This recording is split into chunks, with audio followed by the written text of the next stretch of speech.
হচ্ছে শিক্ষিত পার্সেন্ট খুবই কম। এই সমাজকে গড়ে তুলতে হলে অন্যায় মুক্ত, জুলুম মুক্ত, পাপাস্থান মুক্ত করতে হলে সর্বপ্রথম আমাকে ভালো হতে হবে, তাই না?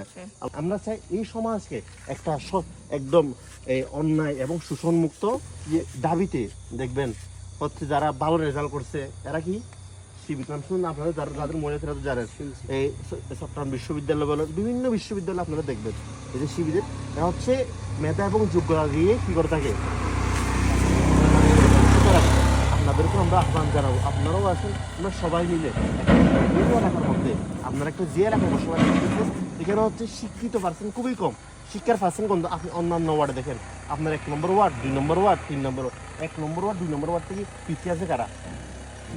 3 নম্বর ওয়ার্ড কেন পিছিয়ে আছে? যেখানে শিক্ষার হার কম যেন অবশ্যই এলাকা পিছিয়ে থাকবে, স্বাভাবিক। আমরা চাই এই সমাজকে একটা একদম অন্যায় এবং শোষণ মুক্ত সমাজ হিসাবে কি করতে চাই, এই সমাজকে গড়ে তুলতে চাই। আল্লাহ রাব্বুল আলামিনের একটা আয়াত আছে কিরকম, বিসমিল্লাহ, ইন্নাল্লাহা লা ইউগাইয়িরু মা বিকওমিন হাত্তা ইউগাইয়িরু মা বিআনফুসিহিম। ইন্নাল্লাহা লা, কোনো পর্যন্ত একটা জাতি পরিবর্তন আনতে পারবে না কোনো পর্যন্ত সে নিজে পরিবর্তন না হয়। জন্য সর্বপ্রথম আমাকে পরিবর্তন হতে হবে, কেমন? এই জন্য হচ্ছে আমরা ইসলামী ছাত্র শিবির এই কাজগুলো করে থাকি।